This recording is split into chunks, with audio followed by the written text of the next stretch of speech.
Let's take a look inside Mr. Gibson's public speaking classroom.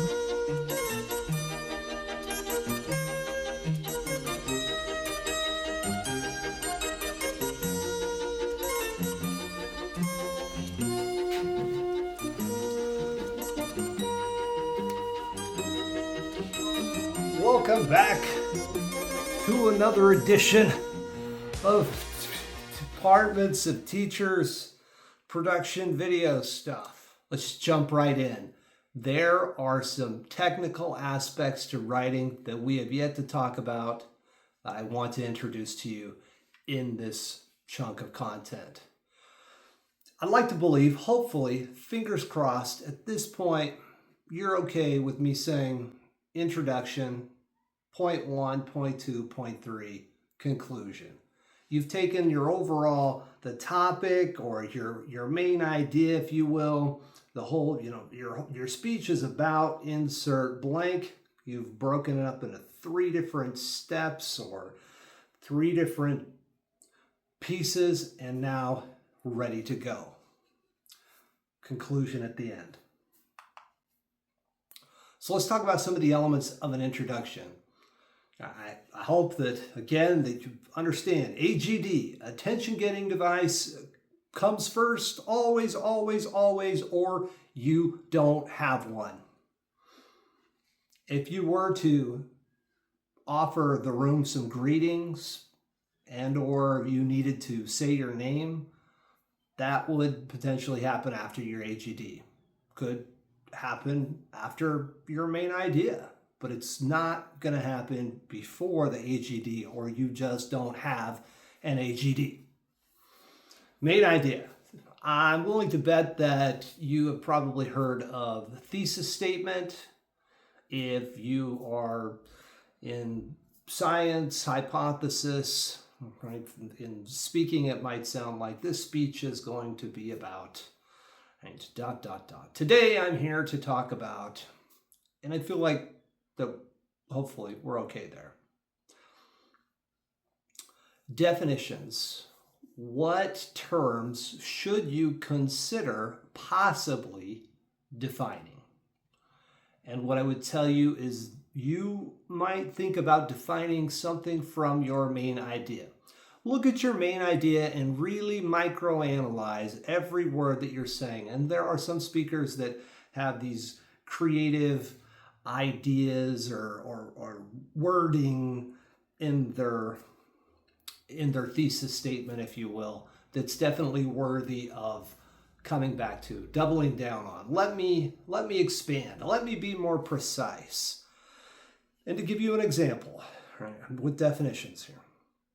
There's only one speech that I don't want to hear all semester long. I've already looked at your topic, so I know I'm not going to have to hear it.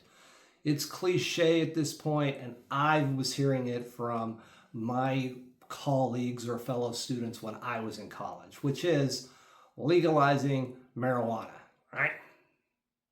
It's been done, right? It's done. It's over. It's done. I mean, if you want to be edgy, legalize something else. I don't know, legalize cocaine or prostitution, not marijuana, okay?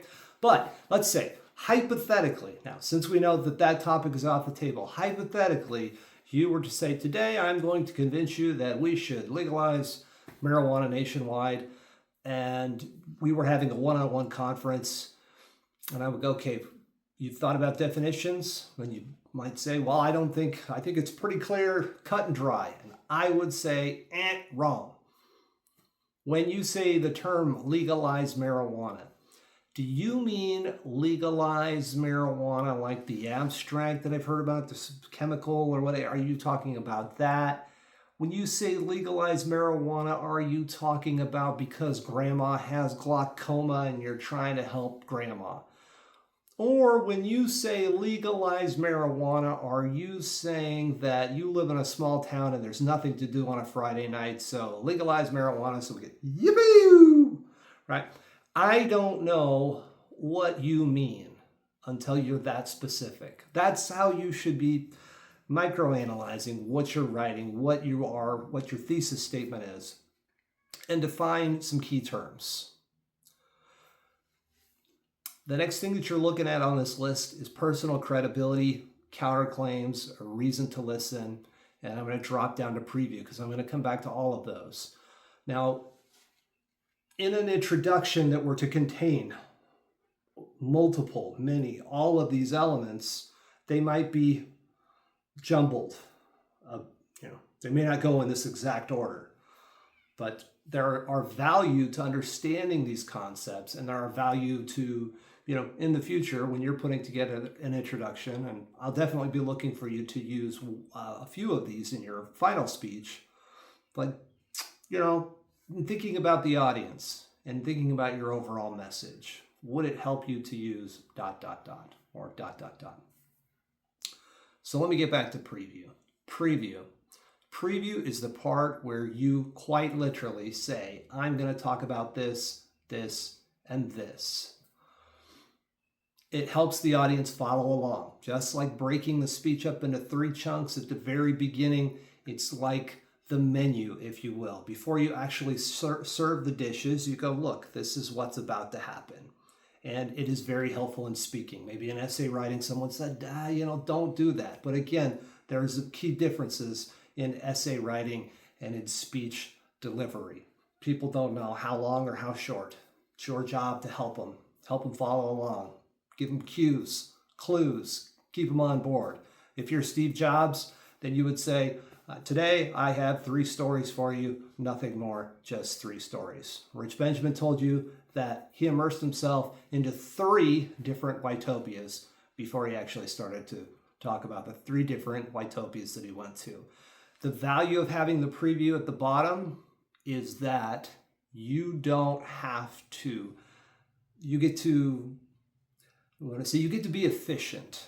Right? You say, I'm going to talk about this, I'm going to talk about this, but first I'm going to talk about this. It's something that competitive speakers do, right? They're very much asked to make sure that they're using that 0.123 model, and generally speaking, they're been trained, taught to deliver a preview in their introduction. And so it's just very efficient at the end of the introduction to go, I'm going to talk about this, but first this, right? And then they transition into the first thing after they've told you the other 2 things that they're going to talk about.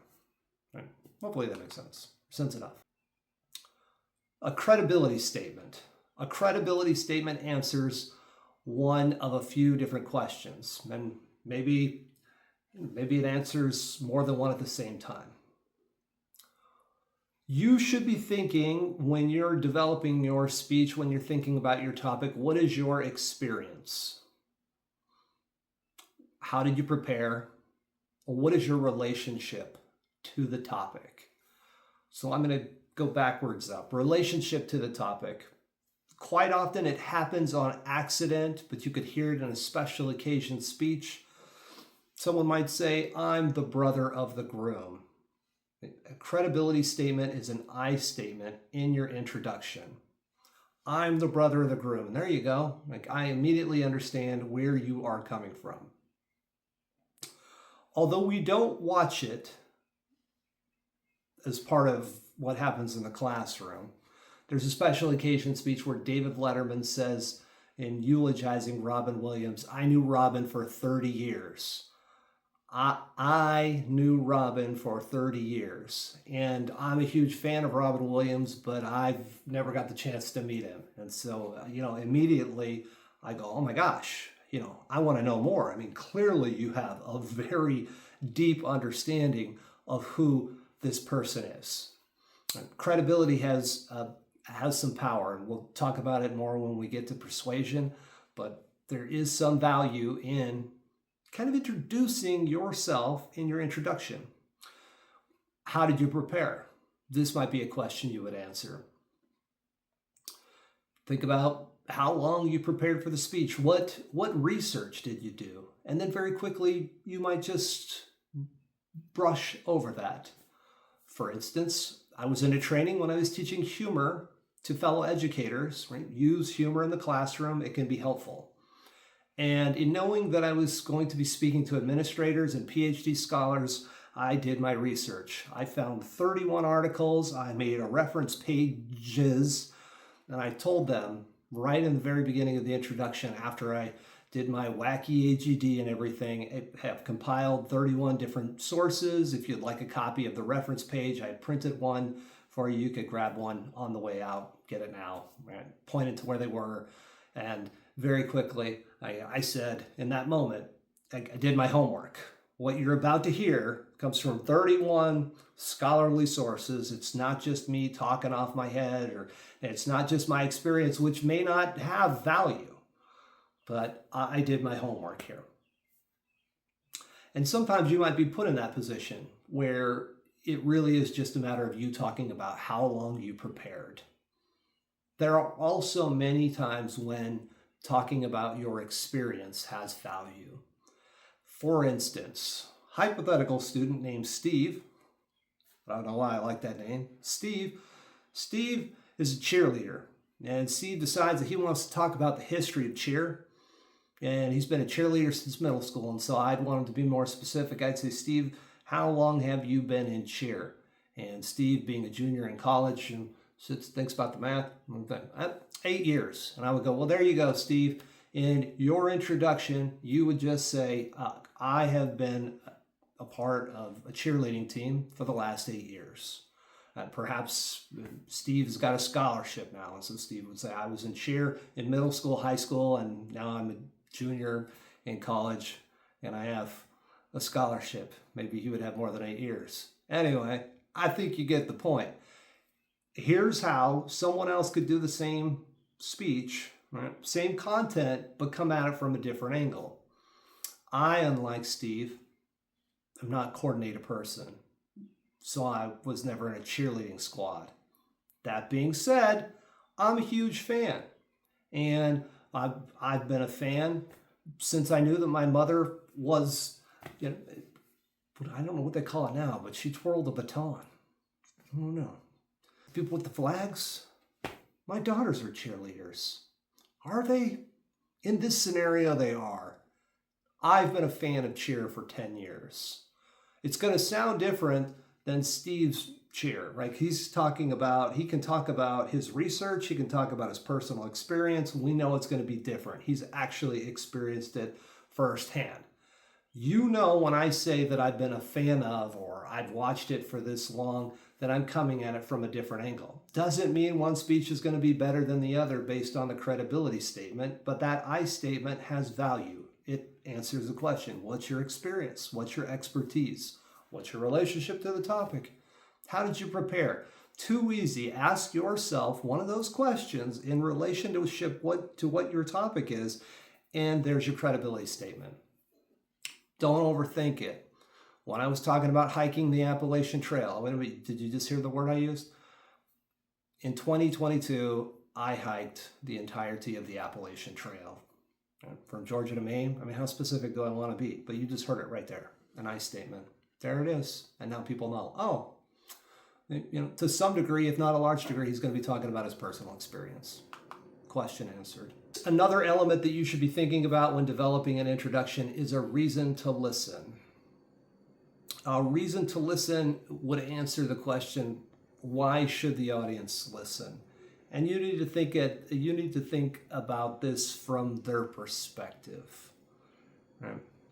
Not everyone is going to find cheerleading as fascinating as Steve and myself in this hypothetical that I'm going to carry on. And so we need to, in our own separate worlds, when we're developing an introduction, ask ourselves, okay, what is a takeaway for your average person? Somebody's sitting out there, and when I say somebody, maybe multiple people are sitting out there, and they are not interested in cheer. What is something that I could say that might sell them? What might get them invested? What might incentivize them to listen? What is in it for them? Think about them as a selfish person, and maybe you can come up with an answer to that question that could hook people that may not otherwise be hooked. Be explicit, be clear. These things are happening all the time. Your instructors, your professors might say the word, okay, you guys are going to want to listen closely. Some of this stuff is about to be on the quiz, right? People are sleeping. They go, what quiz? I'll cry. And then I'm upset. But there's also that word listen. The word benefits is quite often used to get people incentivized to listen. What, there's something in it for me? I mean, pharmaceutical companies will talk about the benefits of taking a particular medication. The term benefits is used in the persuasive model that I'm going to teach later this semester. Not my own, created by a psychologist in the 1930s. So blame him, not me. But it does kind of cue you in. The word free. Turns out economists would tell you that people get satiated with a particular product. There's only so much of something you're going to buy before you go, I don't want to buy anymore. All right, there's only so much of any product, but it turns out people cannot get enough free stuff. People love free stuff. Help. This could help you. Right?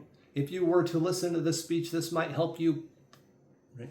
Those are some key words that you can use to potentially help you develop a reason to listen. I have competed against myself, only against myself, in a few ultra marathons. There was a keynote speaker that he was the husband of his wife, Camille, had broken the record for fastest woman to run 100 miles. And she did it like 12 and a half hours. I don't know, you do the math. That's incredible. And he was her coach. And so, I'm at this free meal, eating my food, thinking about how there's no way I'm going to get 100 miles in my little race tomorrow. And he starts talking, and just by virtue of the way the seating is, I've got my back to him, and he says, hey, you guys, listen in. If you pay attention, I've got some free shirts and some books that have been signed by Camille. I'm telling you, I'm sitting there face deep in spaghetti, and I went, what did you just say? I mean, just him saying that, I went, what? Are you, what? Couldn't help it. Hooked me, drew me in.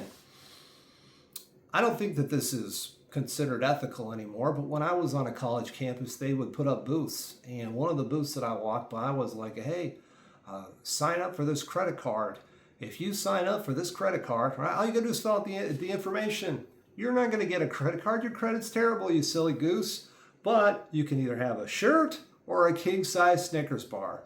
Turns out, silly Gibson signs up for a credit card because who doesn't love, as a college student, a king-size Snickers bar? Reason to listen. It, like many other things that happen in introduction, can get people hooked, get them to really listen. Okay, another thing that you should consider, and if you are making a persuasive speech, I'm telling you, you should absolutely be doing it, is thinking about a counterclaim. Now, for those of you that have written persuasive essays, hear me now, please, hear me now. It's different in a speech. In a persuasive essay, it might sound like, I'm pro-Democrat.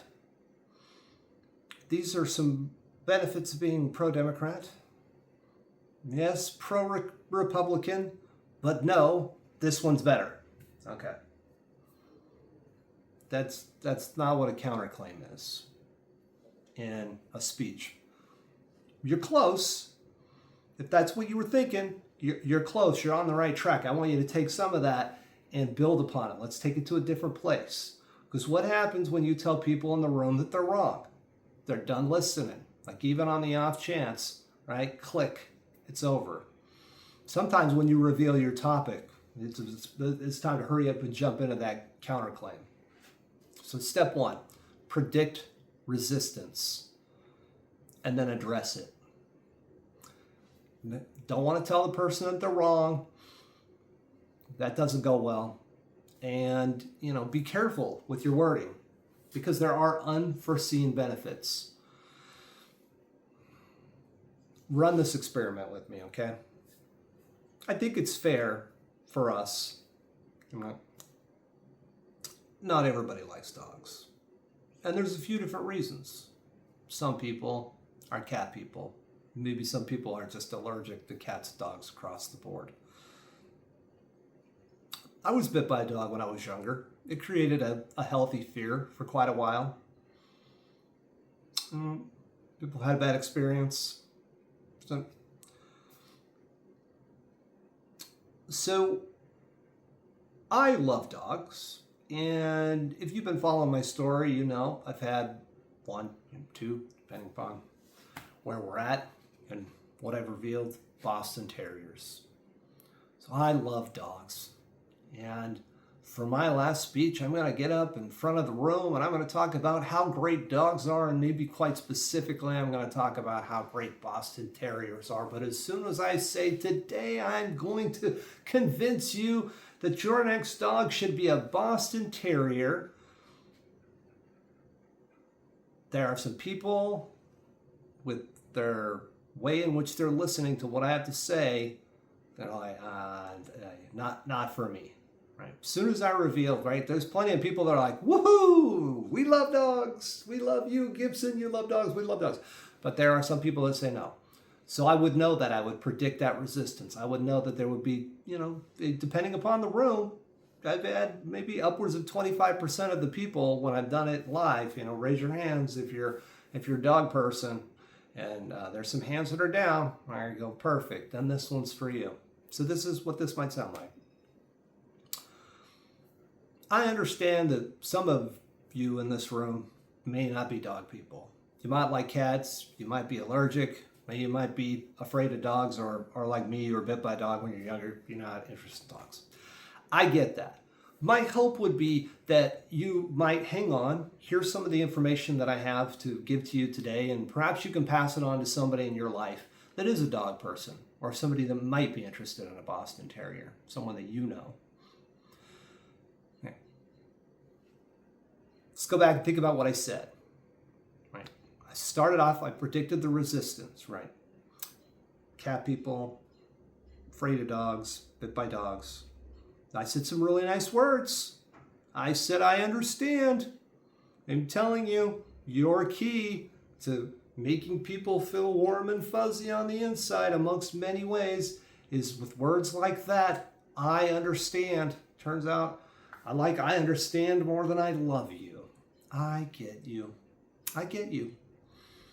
So you let people know, I get you. And I'm not going to tell you you're wrong for feeling that way. I've just got to find some sort of way to try to keep you hooked. I'm not saying that it's going to work. I'm not telling you to spend a lot of time doing it, right? You're there to quote unquote sell, be it an informative or a persuasive, your particular product. You're there to sell it. You don't have a lot of time. You don't want to go off on this long tangent trying to, grab that 1 out of 100 person, But there are unforeseen benefits. And the unforeseen benefits are, in that particular moment, the wording that I used, be it very carefully crafted, was likable. I already have the overwhelming majority of the room, or 75% of the room, or however many people in the room are dog people. They're already interested. They're like, all right, we love dogs, you love dogs, let's go. But in that moment where I reached out and I said, hey, I know that some of you might feel this way, and that's okay. What do you think the rest of the people in the room did? They're like, what are you doing, Gibson? Forget about them. Oh, no, I just hooked them more. Don't spend a lot of time there, but careful wording. Sometimes you can grab people you may not otherwise grab. Don't tell them they're wrong. This is not persuasive essay writing. I'm going to play some examples of some counterclaims for you when I play Brené Brown. There's an F word. Okay? So just fast forward if that's not something you want to hear. If we take evolution as a given, and we're going to have to take evolution as a given during the whole of my speech, because all of my work relies on evolutionary psychology and behavioral evolutionary psychology and neural architecture based on evolution. So it's rather like if you play catching fairies with my daughter Stella. You have to believe in fairies, or you have to put on a really good performance that you believe in fairies, because otherwise it's just no fun. So taking evolution as a given. I think it's fair to say that not everybody believes in evolution. The speaker you just watched understands that. His information comes from a perspective of evolutionary theory.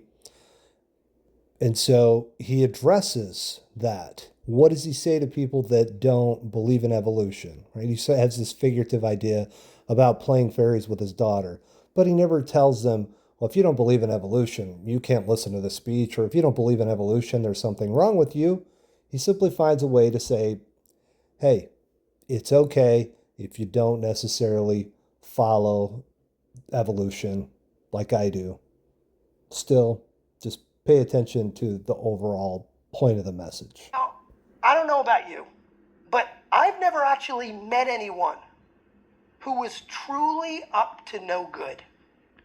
I never met anyone who woke up in the morning and said, what can I screw up today? Now, I know some of you are calling BS on that. Fine. Maybe you've met someone like that. But let me ask you this. How often has assuming negative intent actually helped you solve a problem? The speaker you just watched makes an assumption that some people might call BS on something he just said. He predicts it, he addresses it, and what does he say to those people? Fine, maybe you know somebody like that. Hey, it turns out that telling somebody that you can accept a different point of view, or that you can accept that they might see something a different way, will keep them on board. Remember, some people are listening to respond. And if you agree with them, or if you state what they were going to say before they even say it, you got them in the palm of your hand. I was doing work with the FBI hostage negotiators because a lot of their work is about emotional resonance, understanding emotion, right? If I had to give one takeaway from Chris's work that I think is really helpful, it's this. Whether hostages or the hostage taker lives, whether they live or die, often comes down to two words. You're the hostage taker, and I'm the negotiator for the FBI, and you're telling me what's going on. I'm like, shit. Okay, so let me get this right, Adam. You can never get a fucking break. They took your kids. Your wife left you. They shit on you at your job, and nothing ever goes your way no matter how hard you work. And if you say back to me two words, that's right. There is a connection now that changes all of the variables about survival. It's a human being. Like, we are neurobiologically hardwired to be seen and heard. I want you to really think about what Brene said. A hostage negotiator speaking with a hostage taker and says, okay, so let me understand your story. This happened to you, this happened to you, this happened to you, and you feel this way? I completely get it. It sounds accurate, right? The hostage negotiator their ultimate goal is to get the hostages. But the success is hinged upon creating a relationship with the hostage taker first. And by telling them that they're overthinking something, or they're completely escalated and they need to de-escalate, or they're exaggerating their life situation, is not going to help. So the relationship starts with the hostage negotiator saying, I understand what you're going through, and I'm sorry that you're experiencing that. Now, I also want you to hear some examples of some previews. All right, so what is today's talk about then? It's about my childhood dreams and how I've achieved them. I've been very fortunate that way. How I believe I've been able to enable the dreams of others. And to some degree, lessons learned. I'm a professor. There should be some lessons learned. And how you can use the stuff you hear today to achieve your dreams or enable the dreams of others. And as you get older, you may find that enabling the dreams of others thing is even more fun. So, what were my childhood dreams? Speaker tells you his 1, 2, 3, which starts with his childhood dreams, and then he proceeds to launch into material about his childhood dreams. Private insurance, but applies to a more vulnerable population. So given that, tonight, let's talk about Medicare Advantage, what it is, what the coverage can be like, and whether you or someone you know should sign up. But to understand it, you first need to understand how Medicare works. A little more and a little less than that. So given that, tonight, let's talk about presidential libraries, what they actually are, who's in charge of them, and why Trump may be about to supercharge the problems that they can cause. And let's start with the fact that the very term library is a bit of a misnomer. I also want to play this intro for you by Tracy McMillan, the person you really need to marry. And I've got some questions that I'm going to ask you. Some questions that I want you to think about while you're watching this clip. What is her attention-getting device? What's the main idea? Once you have established what her main idea is, I want you to think about, right, is she defining something from that? And she is. So listen for that. But ask yourself, you're listening for an I statement because, again, you're trying to understand speaker credibility, or you're trying to hear speaker credibility. So you're listening for an I statement in her introduction. And then I want you to listen for a time where, talking about counterclaim, where she predicts resistance. Right? The audience might feel or think a certain way. She's thought about it beforehand because this is part of her script. And she goes ahead and says something about that. And listen to some of those key words that she uses in that moment. I also want you to look at the way she's using note cards. Look at how well she is able to look out into the audience, to use her hands the audience is able to see her face because he's absolutely not spending too much time doing the sad penguin routine. She's got basically what would be like a half sheet of paper, but it's in a brick of, she's got a thick brick. But I'll tell you what, having that brick, right, and I imagine the words are probably like yay big, because you can, if you're carefully watching, you can see how, but this is an 11-minute speech, so she's got a brick. That's okay. Have as many note cards as you want. The more the merrier. If you only had one word on a note card that reminded you of something, so you just had to do this, and then you could look out and deliver. But don't forget, right, you're watching that you're listening for. AGD, her main idea, something that she defines in her main idea. She's got credibility listed. This is happening in her introduction, and counterclaims. Now, because the transition from the body of the speech is a little difficult to catch maybe in your first viewing, I'm going to go ahead and just cut the clip. When I was growing up, there was this song we used to sing on the playground, and it went like this. Tracy and so-and-so sitting in a tree, Kissing.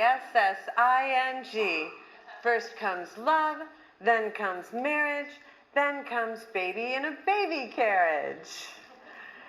And I'm like, okay, that's it. That's how you do life. That's how you do a relationship. Love, marriage, baby carriage.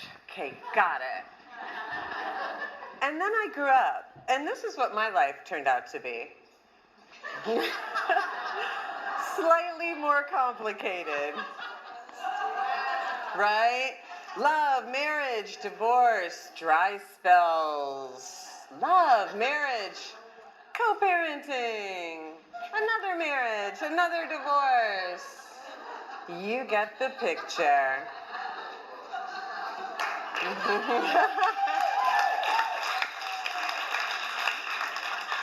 So if you're good at math and or a fast reader, what you got there is that I've been married 3 times. Yep, 3. And divorced. And what that's supposed to mean is that I am a total failure at relationships. And that is one way to look at it, but not the only way. Because what I think really happened is that I kept marrying the wrong person. Now, it's not that I didn't, it's not that I chose bad guys. My first 2 husbands were amazing men who are now married to wonderful women who aren't me. And my 3rd husband, well, we're friends on Facebook now. So all's well that ends well, right? After the collapse of my 3rd marriage in 2005, I realized that I had been marrying everyone in sight except the one person that I really needed to marry in order to have a great relationship. And that once I married that person, all of my relationships would be successes, even the failures, the so-called failures, actually. So since we're talking today about women inventing, I want to talk about inventing relationship. And what I've found through a lot of trial and obviously many, many, many errors to be the thing that has transformed my life in love.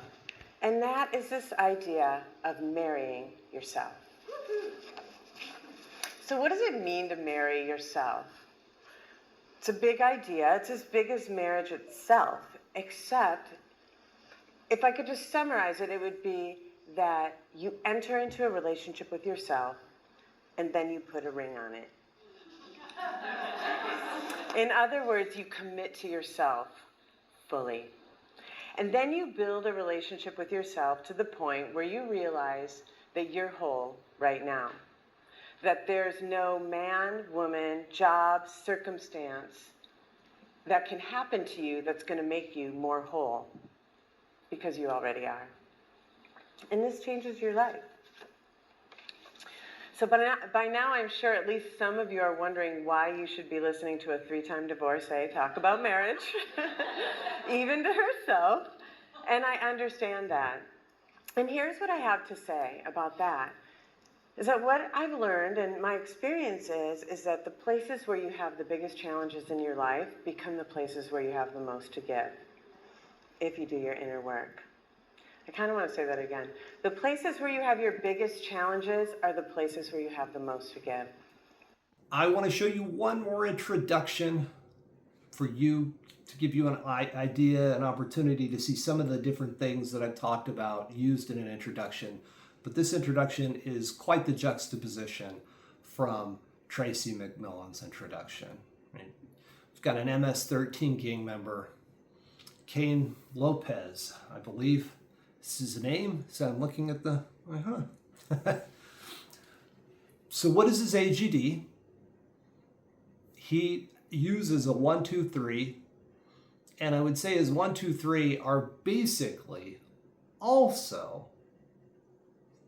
considered the main idea. Like instead of just saying, today I'm going to talk about dogs and dog step 1, 2, 3, he's just blah, blah, blah, right? It just tells you what his 3 chunks are.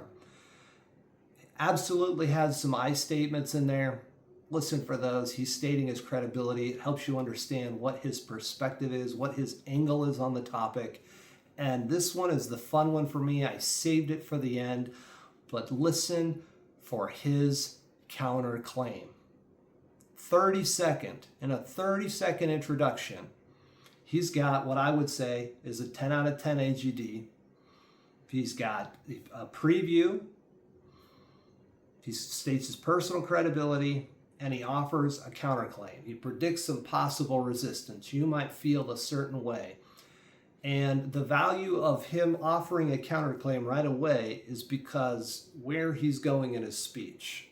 Later on, he is going to try to get you to think about something differently. But that's not where he wants you in the beginning. In the beginning, he just wants to let you know that if you feel a certain way, it's okay. So listen for him to say that. It's going to sound a little differently. I don't want to give away the words, but absolutely a 10 out of 10 AGD. And while I'm talking about this, I got to go back and I got to say Tracy McMillan's AGD also a 10 out of 10.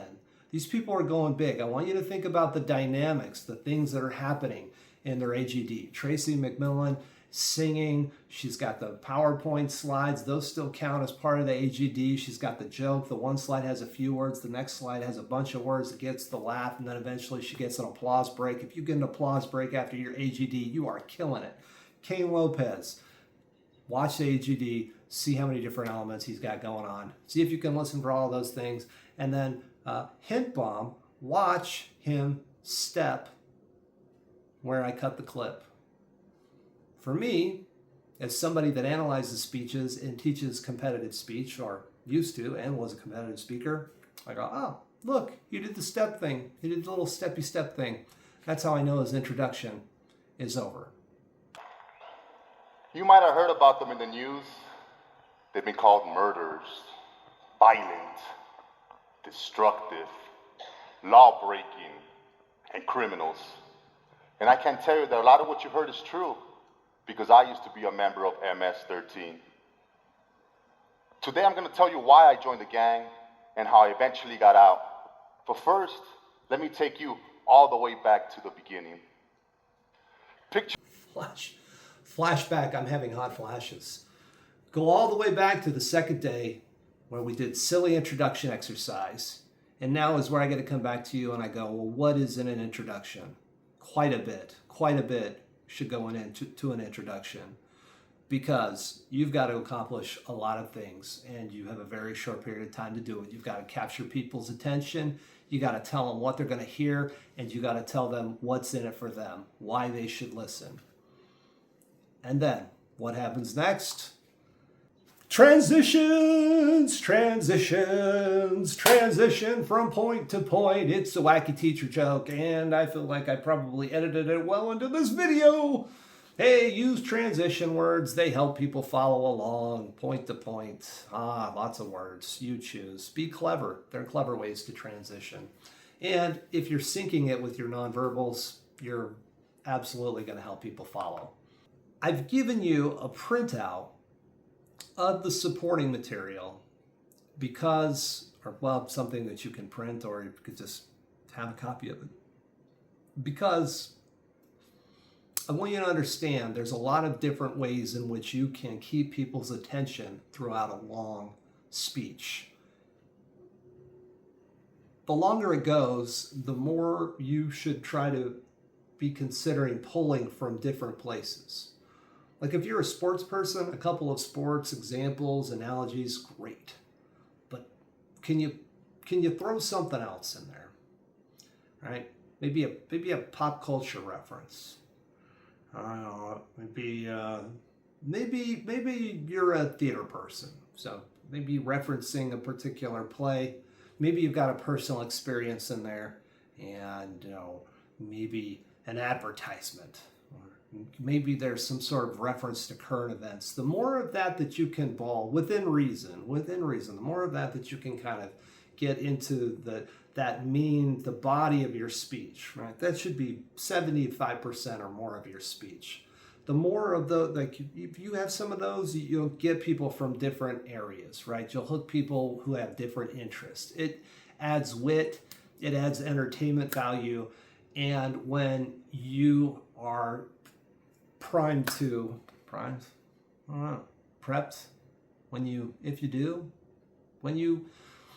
when you watch the Eric Thomas speech, you're absolutely going to want to have this list of supporting material next to you, because I'm going to tell you how he's pulling content. His content is coming from all sorts of different angles. It's not just staying within the same genre of material. Okay, so you get to your conclusion. Whew, good job, right? You've transitioned. Maybe you've said something that signals that the end is near. Woo! We are getting closer to the end. And so you do basically the opposite of the introduction with less work, thankfully. Woo, right? A little review, especially in a longer speech, there's value in reminding people of what the key things are that you want them to know, what some of the key takeaways are. And maybe you restate the main idea as well.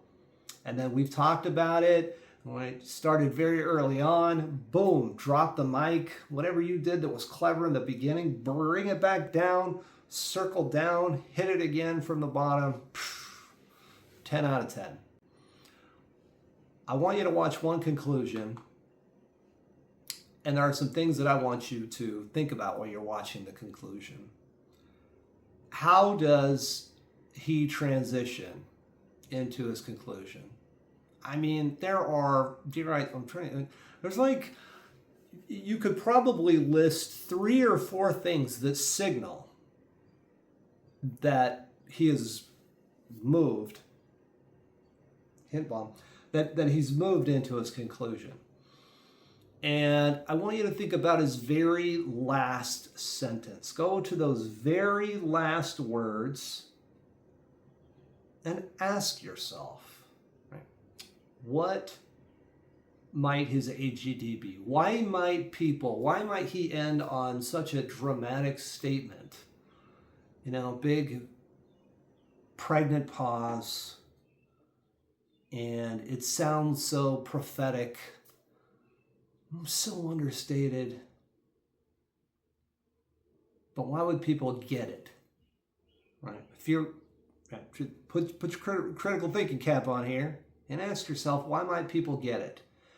And maybe when you're trying to figure that out, maybe you're also thinking about a couple other things that happen in his conclusion, because you're listening, or you should start listening, but you're trying to make sure that you're getting audience responses. You want the applause breaks, you want the laughs, you want the ahs. He gets some of those, one of those, something, hint bomb. Maybe, ask yourself something about that. Right? You spend a moment, right? Maybe pause the video, spend a moment, think about those things, and then, ask yourself, how does he open the speech? And then I'll show you. But disagreement needn't be enmity. And finally, it's time to close the book. What we need is a new story. A story that recognizes life's complexities. A story where, to paraphrase Dickens, we can all be the heroes of our own lives despite our struggles, economic status, religion, or race. A story where death does not have to mean failure. A story where heroes do not have to fight villains. Like all good Bollywood films, we have to learn to share the music and realize that we're all in this dance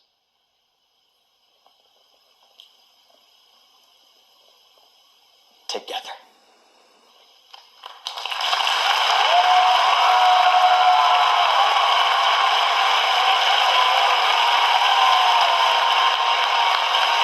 Make a prediction about how he opens the speech before you move on to actually see how he opens the speech.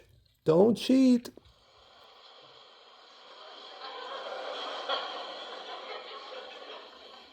Oh, balle, balle, je sonia de ranga de kalo, bina dora dia urati patanga de kalo. Oh, balle, balle, je sonia de ranga de kalo, bina dora dia urati patanga de kalo.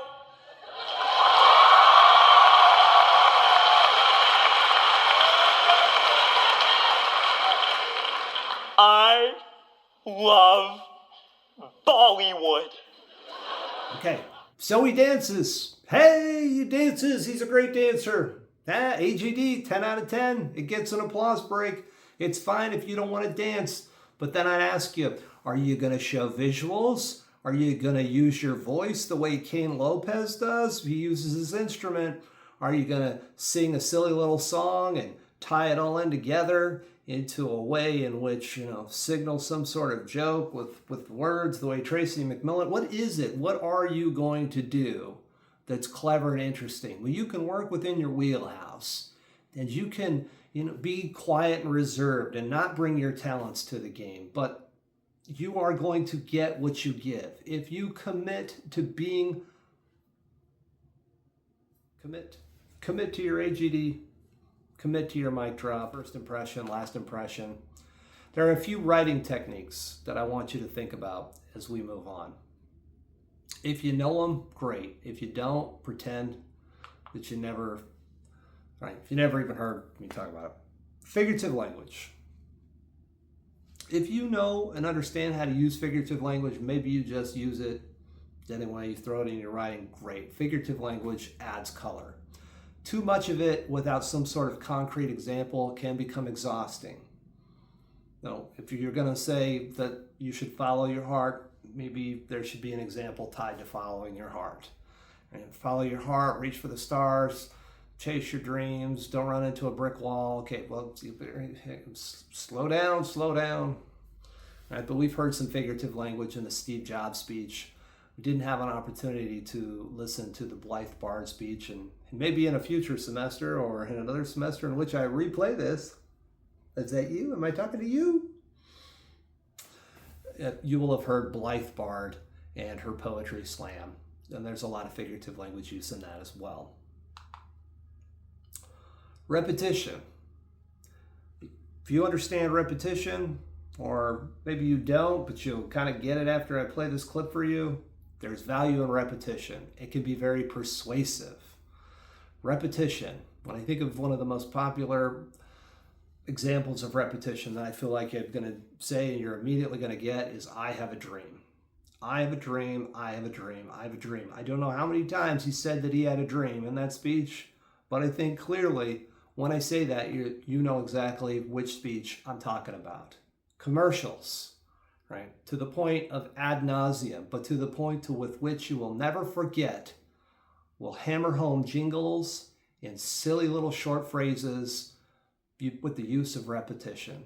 So I encourage you to have at it, take a shot, use some repetition.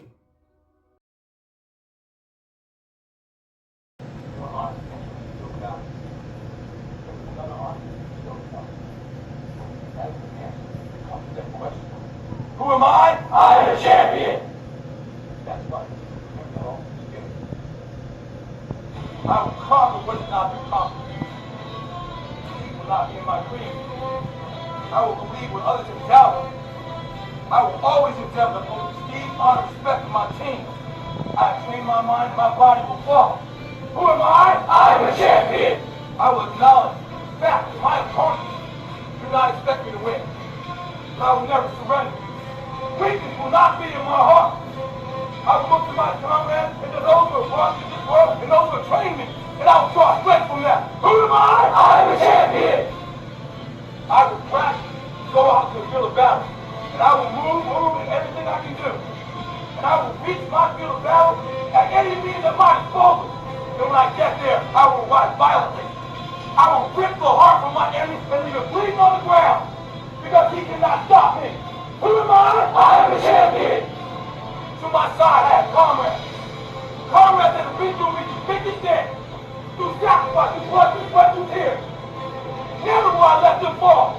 Never will I let them down. And I will never leave an enemy behind. Because our opponent does not know my heart. Who am I? I am a champion. No one will deny me. No one will define me. And no one will tell me who and what I am and can be. Belief will change my world. It is through continents, it is through countries, it has put man on the moon. And it will carry me through this battle. Who am I? I am a champion. Defeat, retreat, those are not in my words. I don't understand those definitions. I don't understand when things go wrong. I don't understand mistakes. But I do understand this. I understand victory, and I understand never surrendering. No matter how bad things go, my heart, my mind will carry my body with my limbs are weak. Who am I? I am a champion. Today will be that day. Not tomorrow, not next week, but right now, right here, in your house, in your home. Who am I? I am a champion. History will remember me. I will not let whereby it be kind. I will define myself. I will write my own praises. And no one will tell me what I can never be. I will never go out not knowing I've given everything I've got.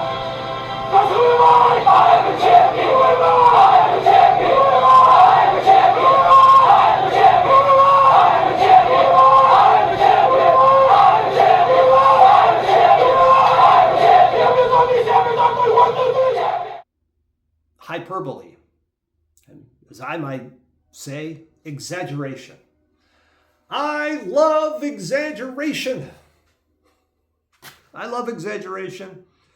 That's a great tool of rhetoric. It's also a great comedic tool. I use it all the time. Many of the exercises that we do in class are hyperbolic in nature.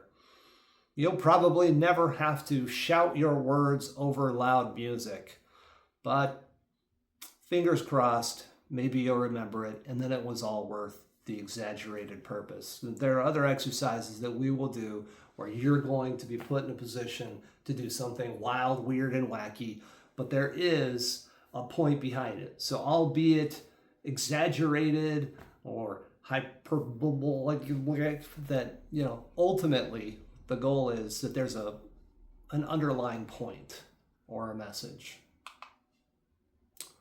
And lastly, rhetorical questions, a question with which you don't want an actual answer to.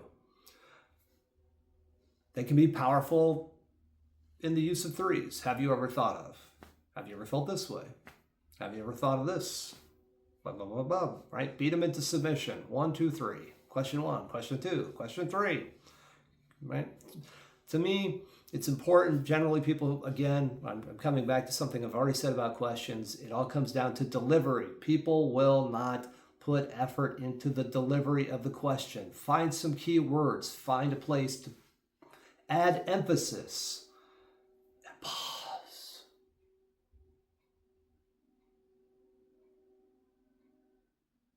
Okay.